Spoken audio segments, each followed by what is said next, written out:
আসসালামু আলাইকুম। আমি ডাক্তার মোহাম্মদ আশরাফুল হক চৌধুরী। আমি একজন রক্তরোগ বিশেষজ্ঞ। আজকে আসলে একটু টপিকস নিয়ে কথা বলব। সেটা হচ্ছে বিয়ের আগে কেন আপনারা থ্যালাসেমিয়া পরীক্ষা করা গুরুত্বপূর্ণ। থ্যালাসেমিয়া যারা বাহক তারা আসলে বাহ্যিকভাবে খুব সুস্থ থাকেন। তাদের শরীরে রক্তের শূন্যতা অথবা অন্য কোনো লক্ষণ থাকে না। হ্যাঁ, আমাদের কাছে রোগীগুলো কখন আসে? যখন বিয়ের পর বাচ্চা হয় এবং সে বাচ্চা নিয়ে আমাদের কাছে আসে। বাচ্চার থ্যালাসেমিয়ার লক্ষণ দেখা যায় বাচ্চার হিমোগ্লোবিন ৪-৫ মাস বা ১ বছর বয়সে দেখা যাচ্ছে যে বাচ্চা প্রচন্ড ফ্যাকাশে হয়ে গেছে। বাচ্চা খাওয়া-দাওয়া কমায় দিছে। পেটে একটু ফুলা দেখা যায় যেটাকে আমরা বলি যে স্প্লিন। তার কপালও বড় হয়ে যায়। সাধারণত এই লক্ষণগুলো যখন বাচ্চার দেখা দেয় তখন তারা মা-বাবা তাকে একজন শিশু ডাক্তারের কাছে নিয়ে গেলে তার রক্ত পরীক্ষা করলে দেখা যাচ্ছে তার হিমোগ্লোবিন ৪-৫ এরকম থাকে। তখন দেখা যাচ্ছে যে বাচ্চাকে পরীক্ষা করলে বাচ্চা থ্যালাসেমিয়া মেজর ধরা পড়ে। এই কথার মূল উদ্দেশ্য হচ্ছে যে, যেকোনো বিয়ের আগে যেটা আত্মীয়স্বজনের মধ্যে হোক অথবা যদি বাইরে কারো কাছে হোক, আসলে থ্যালাসেমিয়া পরীক্ষা করাটা খুব গুরুত্বপূর্ণ।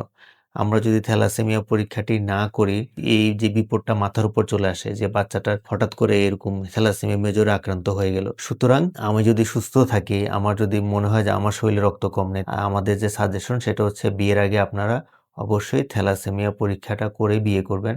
যদি দেখা যাচ্ছে যে দুজনই আপনারা থ্যালাসেমিয়ার বাহক, বিয়েটা বাতিল করতে পারেন। পরীক্ষায় যদি দেখা যাচ্ছে যে একজন আপনারা থ্যালাসেমিয়ার বাহক আছেন এবং আরেকজন থ্যালাসেমিয়ার নাই, তখন আপনারা আপনার বিয়ে নিয়ে বাচ্চা নিয়ে কোনো সমস্যা হবে না। কারণ যদি দুজনের মধ্যে একজন বাহক হয়, একজন নরমাল হয়, তাহলে তাদের বাচ্চাগুলো হয় বাহক হবে না নরমাল হবে। এটা আসলে তেমন মেজর ইস্যু না। ধন্যবাদ।